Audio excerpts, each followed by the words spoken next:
UNICEF warns that more than 200 million children will require humanitarian assistance in the coming year.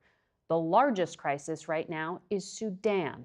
Catherine Russell, UNICEF's executive director, is just back from Sudan and South Sudan. Good morning to you. Good morning, Margaret. How are you? I'm well, but we want to draw attention here to those in need. And I know Secretary of State Marco Rubio just on Friday called for a cessation of hostilities. He said the U.S. is pushing for a humanitarian truce to allow some of these aid organizations to operate, but aid convoys have been struck on their way in, he also acknowledged. What kind of challenges are you facing? Well, Sudan is at this moment the largest humanitarian crisis we're facing. And there are many things happening there. One is that children in particular, but people are on the move. Millions of people are moving around the country. We have hunger, extreme hunger, including famine designated in certain parts of the country. We're also seeing just horrific levels of violence, excuse me, including rape, including against children. UNICEF did a report about that about a year ago, even children under the age of 1. I mean, absolutely terrible stories. And a woman I met in Chad who had fled Darfur told me about the effort to sort of rape women in front of their families and their communities, really trying to terrorize them and videotaping it to humiliate them. And so the levels of violence are horrific. We have children out of school. So the bottom line here is that the needs are enormous. The challenges are just absolutely staggering. And I think the world needs to come together. In the short term, for sure, we need better humanitarian access. We need to reach all of these communities. That's hard to do right now.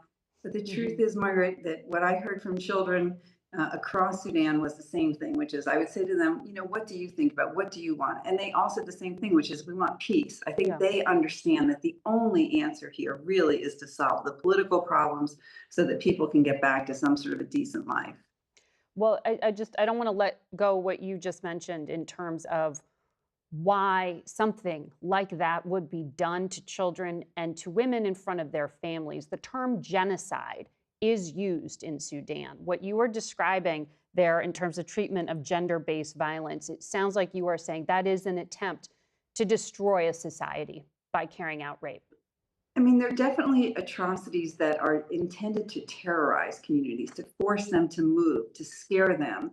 And, they're effective strategies for sure. And I think the world needs to take a look. I mean, Sudan, I know it seems so far away, and it is in many ways, but it is also a place where children are suffering so enormously. And I think especially, now we're in the holiday season, you want to think about, people being with their families, all the rest of it. I mean, children in so many places are not having those sort of luxuries. They are really suffering. And I think the world needs to pay attention to that. And I commend Senator Rubio, Secretary Rubio now for pointing this out, because I think the key thing here is that we need attention to the problem. Well, the U.S. has historically been the largest donor to UNICEF, but we've seen tremendous cuts by this administration, including a $142 million clawback of congressionally approved funds. Secretary Rubio said no one died from these aid cuts, and on Friday he said he's very proud of the changes that were made in foreign aid. Tell us what the reality is of the funding cuts. The funding cuts are challenging. And I think the issue to understand is it's not just the United States. It's almost every donor certainly to UNICEF, but to the UN system broadly and to the humanitarian sector.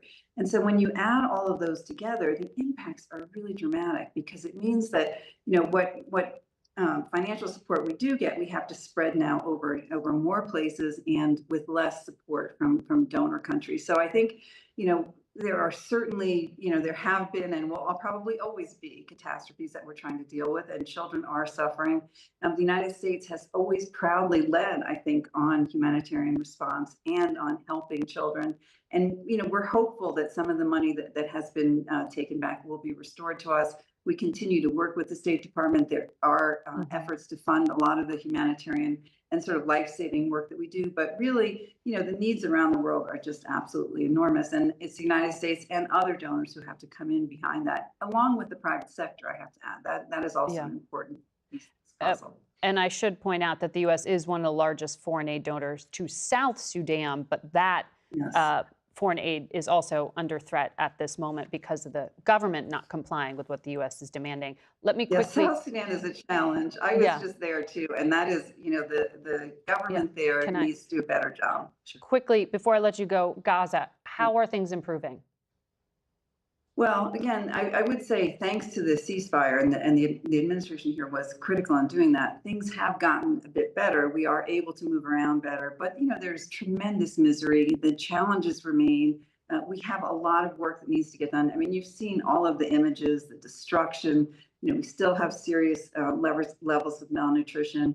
We are trying to get shelter in place. There's rain and just misery for children all around. So I think I would say there definitely is progress with the ceasefire. God willing, that holds, and then we can continue to get more and more aid in there.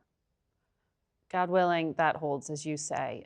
Catherine Russell, thank you for your time today.